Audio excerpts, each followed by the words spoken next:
डुमरी में होने वाले विधानसभा उपचुनाव के आखिरी दिन एक तरफ जहां गठबंधन उम्मीदवार बेबी देवी ने अपना नामांकन पर्चा भरा, तो वहीं दूसरे तरफ एनडीए गठबंधन की उम्मीदवार यशोदा देवी ने भी अपना नामांकन पर्चा दाखिल किया। इस दौरान एनडीए गठबंधन उम्मीदवार यशोदा देवी के पक्ष में नामांकन पर्चा भरते समय आजसू सुप्रीमो सुदेश महतो भी मौजूद रहे।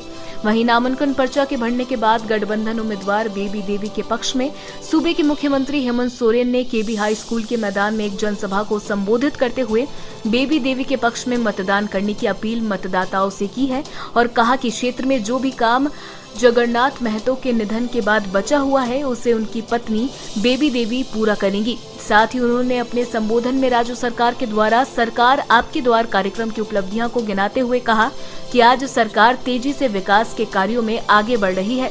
इन्हीं सब मुद्दों को लेकर उन्होंने बेबी देवी के पक्ष में लोगों से मतदान करने की अपील की है, जबकि दूसरी तरफ एनडीए गठबंधन यशोदा देवी के नामांकन के बाद आजसू सुप्रीमो सुदेश महतो ने इसरी बाजार के तेरापंथी कोठी में प्रेस वार्ता करते हुए कहा कि एनडीए गठबंधन अपनी जीत और मेहनत एकजुट के साथ यशोदा देवी को चुनाव मैदान में उतरी है। इसको लेकर उन्होंने लोगों से मतदान कर उन्हें अत्यधिक मतों से जिताने के लिए लोगों से यशोदा देवी के पक्ष में वोट मांगा। उन्होंने अपने संबोधन में कहा कि डुमरी की जीत ऐतिहासिक होगी। वहीं वर्तमान के राज्य सरकार पर सुदेश महतो ने हमला बोलते हुए कहा कि राज्य की हेमंत सोरेन सरकार कमजोर नींव पर खड़ा है। यह सरकार अपने निकम्मेपन को भी दिखा रही है और साबित कर रही है। उन्होंने कहा कि एनडीए गठबंधन के उम्मीदवार यशोदा देवी भय भ्रम और भ्रष्टाचार के मुद्दों पर चुनाव मैदान में उतरी है और जैसे ही यह यहां से चुनाव जीतकर विधानसभा जाएंगी, क्षेत्र में व्याप्त भय भ्रम और भ्रष्टाचार को समाप्त करेंगे।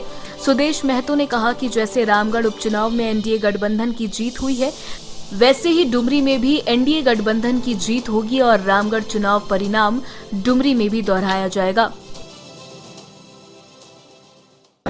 आज डुमरी उपचुनाव के संदर्भ में यशोदा जी के आज नामांकन कार्यक्रम में पूरे एनडीए के नेता एकत्रित हुए और हम सभी लोगों ने नामांकन के बाद एक छोटा पदयात्रा किया और सामूहिक रूप से आपसे वार्ता के लिए ये जगह सुनिश्चित किया।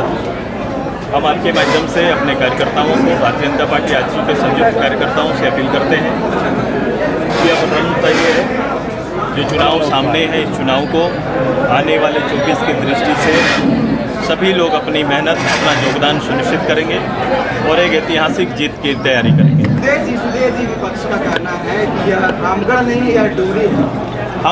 हम रामगढ़ को दोहराने आए हैं।